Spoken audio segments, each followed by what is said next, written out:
रानी सा, आप बहुत घमंडी हैं। शासक तो बड़े दयालु होते हैं, मगर आप नहीं हैं। जल्दी वो समय आएगा जब मैं आपको आपके किए की सजा दूंगी।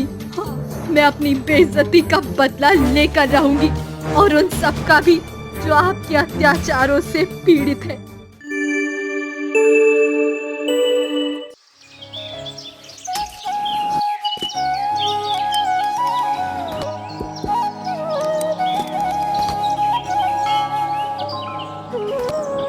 सूरजपुर एक सुंदर राज्य था, जहां राजा विष्णुनाथ और रानी सौंदर्या का शासन था। राजा विष्णुनाथ एक दयालु राजा थे, जबकि रानी सौंदर्या उनके बिल्कुल विपरीत थी।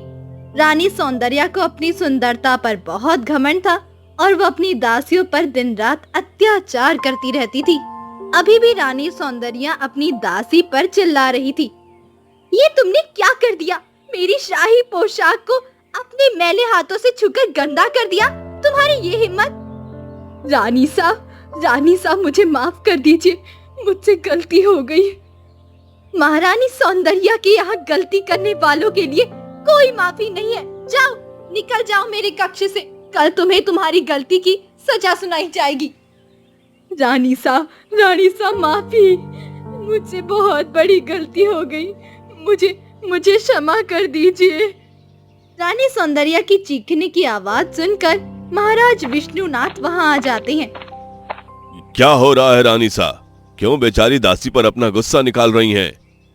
महाराज, हमारे राज्य की सारी दासियां कामचोर हो चुकी हैं। इस दासी ने मेरी शाही पोशाक गंदी कर दी है। रानी सा, आप सूरजपुर की महारानी हैं। आपको अपने दासियों के साथ अच्छा व्यवहार करना चाहिए।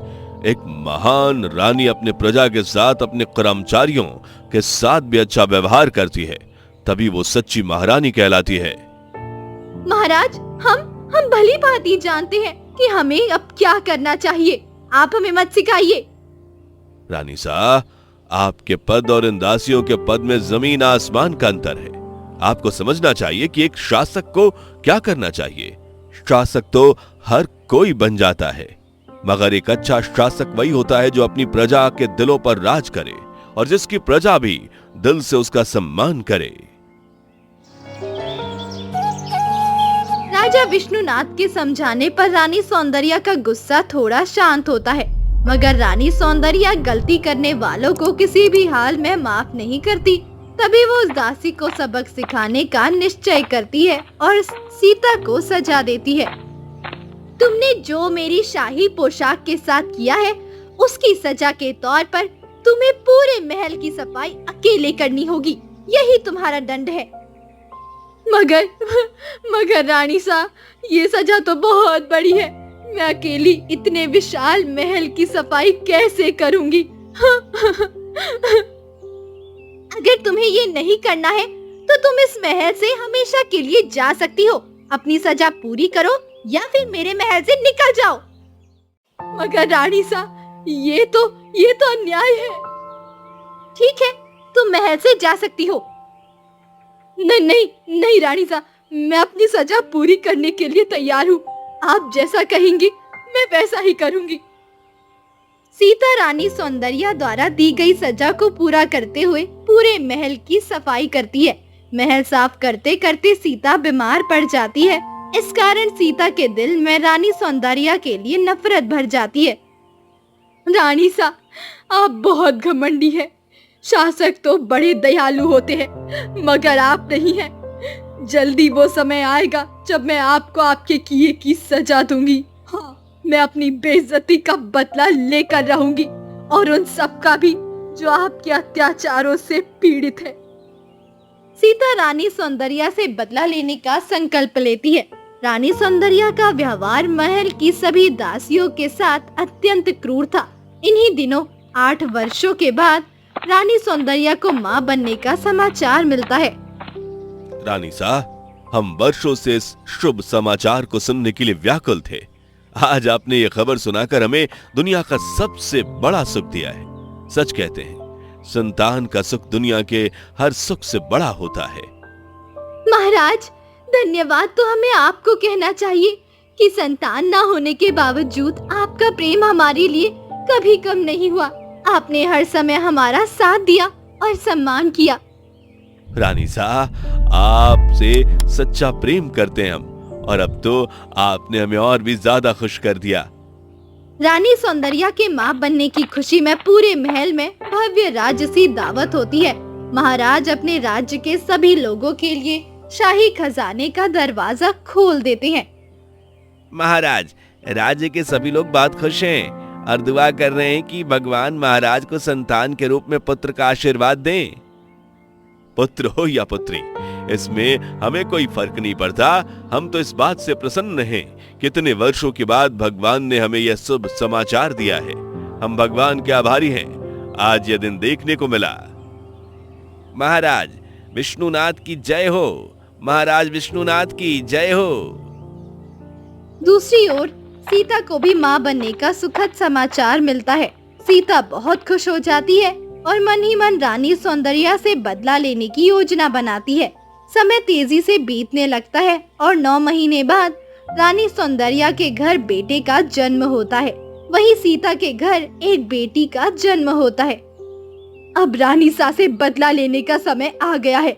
रानी सा को अपने घमंड पर बहुत अभिमान है ना। अब उन्हें समझ आएगा कि घमंड करने का अंजाम क्या होता है। अब मेरी बेटी महल में राज करेगी राज, और रानी सा का बेटा मेरी झोपड़ी में नौकर बनकर रहेगा। सीता रानी सौंदर्या से बदला लेने के लिए अपनी बेटी को रानी सौंदर्या के बेटे से बदल देती है और इस पूरे काम में दाई माँ सीता का पूरा सहयोग करती है। अब मेरी बेटी इस महल में राज करेगी और महाराज तथा रानी सा का बेटा एक नौकर बनेगा। तुम जल्दी से नन्हे राजकुमार को यहाँ से ले जाओ, इससे पहले कि कोई तुम्हें देख ले। दाई महाराज को सूचना देती है। बधाई हो महाराज, रानी सा को बेटी हुई है, बेटी। यह तो बहुत खुशी की बात है। पूरे राज्य में मिठाइयां बांटी जाएं और सभी के लिए शाही खजाने खोल दिए जाएं। देश के सभी राज्य में यह खबर फैला दी जाए कि राज विष्णुनाथ को वारिस मिल चुका है। राजा विष्णुनाथ के कहने पर देश के सभी राज्यों में राजकुमारी इंदु के आने की खबर सुनाई जाती है। महाराज, सभी राज्य के राजाओं ने आपको बधाई दी है। पूरे राज्य में राजकुमारी के आगमन की खुशी मनाई जा रही है। सभी राज्यों के महाराजाओं को हमारी तरफ से भेंट दी जाए। रानी सौंदर्या धीरे धीरे होश में आती है। तभी दाई कहती है, बधाई हो रानी सा, आपको बेटी हुई है, बेटी। और महाराज ने इसी खुशी में शाही खजाने के द्वार खोल दिए हैं। मुझे अपनी बेटी को देखना है, जरा दिखाइए तो। जैसे ही रानी अपनी बेटी को देखती है, उन्हें कुछ अजीब सा महसूस होता है। दाई माँ, मेरी बेटी तो बिल्कुल मेरी तरह नहीं दिखती है। रानी सा, राजकुमारी तो अभी अभी पैदा हुई है, भला आप अभी से कैसे कह सकती है। दाई की बात सुनकर रानी सौंदर्या चुप हो जाती है।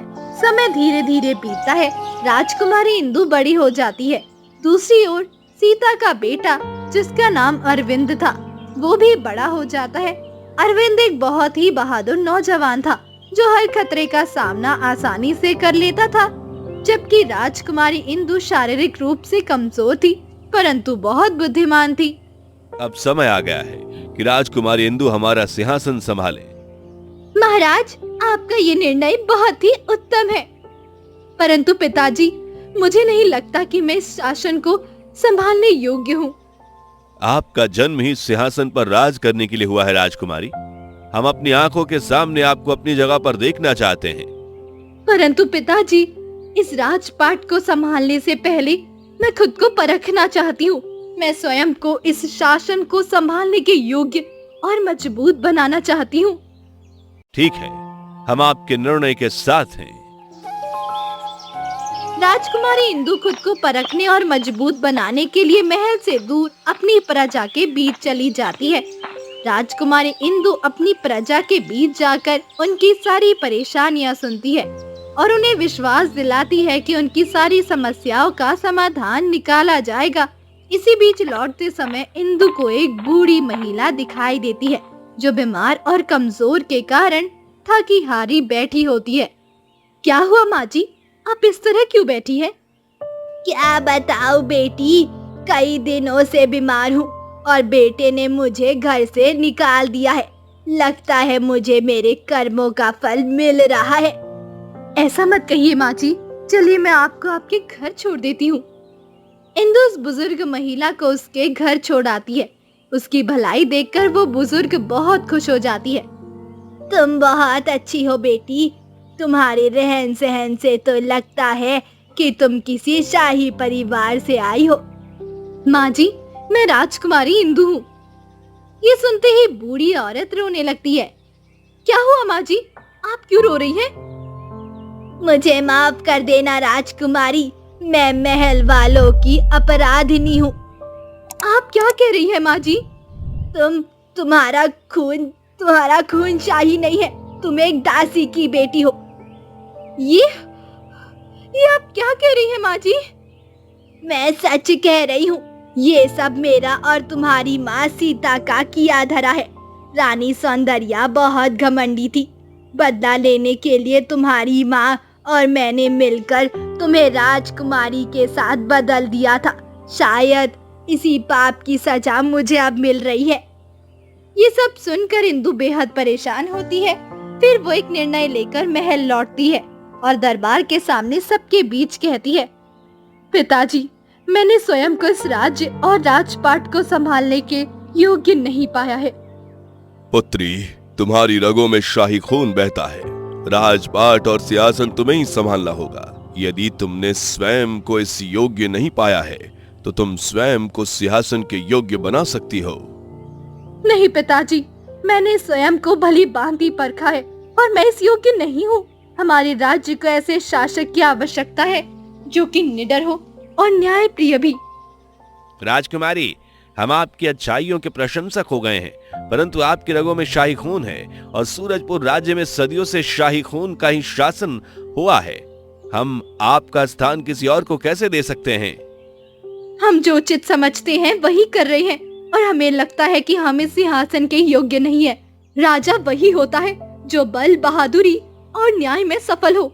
हमें लगता है कि हम इन योग्यताओं पर खरे नहीं उतरते। लेकिन पुत्री, ये निर्णय सही नहीं है। हम तुम्हारे इस फैसले को स्वीकार नहीं कर सकते। माँ, हमें पता है कि आप हमसे बेहद प्रेम करती है, लेकिन आपको हमारा ये निर्णय स्वीकार करना ही होगा। हमारे राज्य को पिताजी जैसे राजा की जरूरत है। ये क्या कर रही है राजकुमारी इंदु? मैंने जो सालों पहले एक चाल चली थी, अब ये उसे पलटती जा रही है। नहीं नहीं, ऐसा नहीं हो सकता। मैं ऐसा बिल्कुल नहीं होने दूंगी। हम अपनी पुत्री को बहुत अच्छे से जानते हैं। हमें यकीन है कि राजकुमारी इंदु ने जो भी निर्णय लिया है सोच समझ कर लिया होगा। हम अपनी पुत्री के निर्णय का सम्मान करते हैं। सभी दरबारियों को आदेश दो कि राज्य में जाकर ऐलान करें कि हम अपने राज्य के लिए एक निडर और नेकदिल राजा की आवश्यकता महसूस कर रहे हैं। महाराज, विष्णुनाथ अपने सिंहासन पर बिठाने के लिए एक बहादुर और निडर राजा की तलाश कर रहे हैं। इसलिए एक मुकाबले का आयोजन किया गया है जिसमें राज्य के सबसे बलशाली वीर युवक हिस्सा ले सकते हैं। राज्य भर के बहादुर युवक उस मुकाबले में भाग लेते हैं। इन्हीं में से एक होता है राजकुमार अरविंद, जो न केवल बलशाली होता है बल्कि बहादुर और न्यायप्रिय भी। अरविंद वो मुकाबला जीत जाता है। अब हमारे सूरजपुर का राजा अरविंद है, जो न केवल ताकतवर और बहादुर है बल्कि न्यायप्रिय भी है। राजा अरविंद की जय हो, राजा अरविंद की जय हो। ये क्या कर दिया इंदु तूने? अपनी जगह राजकुमार को दे दी। इंदु सीता के पास जाकर कहती है, माँ, मैं आपकी सारी सच्चाई जान चुकी हूँ। आपने एक चाल चलकर राजा अरविंद से उनका असली स्थान छीनने की कोशिश की थी, लेकिन मैंने उन्हें फिर से उनके सही स्थान पर पहुंचा दिया। ये तुम क्या कह रही हो? मैं चाहती तो महाराज को आपकी सच्चाई बता सकती थी, लेकिन मैंने ऐसा नहीं किया। मैं आपको सजा दिलवाना नहीं चाहती थी, क्योंकि जो भी हो, आप मेरी माँ हैं। अब आप भी अपनी गलती पर पछताइए। मुझे माफ कर दो इंदु, मैं रानी सा की नफरत में अंधी हो गई थी, इसीलिए मैंने ये सब किया था। इंदु सीता को माफ कर देती है और महल से दूर एक गुमनाम जिंदगी बिताने चली जाती है। तो दोस्तों, कैसी लगी आपको ये कहानी? हमें कमेंट बॉक्स में बताएं और साथ ही चैनल को सब्सक्राइब करें।